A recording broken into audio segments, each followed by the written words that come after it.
अस्सलामुअलैकुम दोस्तों, कैसे हैं दोस्तों। उम्मीद करता हूं कि मेरे तमाम दोस्त खैर से होंगे और खुश होंगे। तो दोस्तों मैं आपको भाई शौकत शाह और तुसी वेख रहे हैं मेरा YouTube channel Shaukat goat farm. तो दोस्तों वास्ते माशाल्लाह प्योर जनाब बीतल जनाब जोड़ा लैके हाजिर हैं जनाब। उम्र भी दसांगे और रेट भी दसांगे, हाइट भी दसांगे जनाब, और क्वालिटी भी माशाल्लाह बहुत ही आउट क्लास जनाब। एक एक करके चेक करांगे, वीडियो में एंड तक ज़रूर देखना, इंशाल्लाह मज़ा आएगा वीडियो। ये जनाब पहले नंबर तो दोस्तों चेक करा जाए फुल जनाब ब्लैक है जनाब, फुल ब्लैक। थोड़ा जहा जनाब चिट्टा है, वो भी तो नज़र ही आ रहा है उसी सिंगा तो पिछली साइड तो जनाब थोड़ा जहा चिट्टा, बिल्कुल ही ब्लैक है जनाब। ये जनाब उम्र दसदा जाए 7 महीने का जनाब बच्चा है। हाइट की गल करिए तो 32 तो 33 इंच जनाब ये हाइट है माशाल्लाह। लंबाई खड़ाई तुम आप ही चेक कर सकते हैं। बाकी दोस्तों हाइट लेंथ चेक कर सकते हैं माशाल्लाह बहुत ही आउट क्लास। बाकी दोनों हाइट ही दसी है 32-33 हाइट है, इंशाल्लाह कन्फर्म होएगी। 7 महीने का बच्चा है जनाब। ये फेस चेक करा देवी दोस्तों। बिल्कुल वाइट अखां दे विच जनाब, बिल्कुल ही सफेद अखां दे विच जनाब माशाल्लाह बल्दियां ने इस तरह दी अखां माशाल्लाह। चेक करें फेस चेक करें, और छोटा जिहा सिंग है जनाब, यह थोड़ा जिहा चिट्टा है, बाकी फुल ब्लैक है। डबल बॉडी का जानवर है, मोटी लात दा जी। बीतलों का दोस्तों को पता ही है कि मोटी लात के जानवर होंगे ने।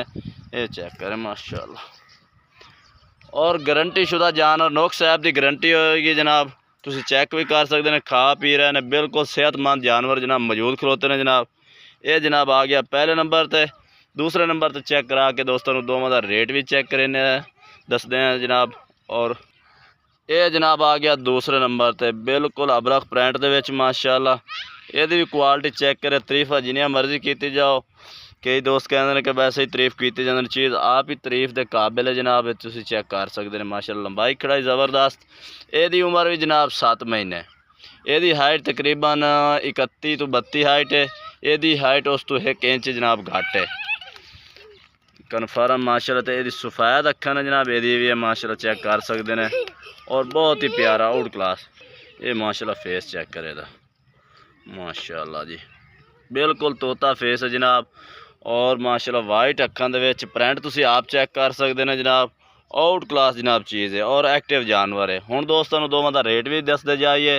कारगोवाल पाकिस्तान दे विच अपने कोल जनाब मौजूद है, और दोवें जानवर इकट्ठे चेक करा दें। ये जनाब दोवें इकट्ठे आ गए ने, चेक कर सकते हैं, खा पी रहे हैं, एक्टिव ने। तो बाकी कारगोवाल पाकिस्तान अपने को मौजूद है। तो दोस्तों बिल्कुल मुनासिब रेट दसते जाइए, कोई ज़्यादा नहीं जनाब। इन्हों का 90-90 हज़ार रेट मांग रहे हैं। बाकी फुल और फाइनल है जनाब 85-85 हज़ार का एक लगेगा जनाब। ये दो में 85-85 हज़ार का एक का, यानी कि 85 हज़ार रेट है जनाब। ये ब्लैक का भी 85 हज़ार रेट है, और इस अबलख का भी जनाब 85 हज़ार रेट है। यानी कि दोवां का बन लिया 1,70,000।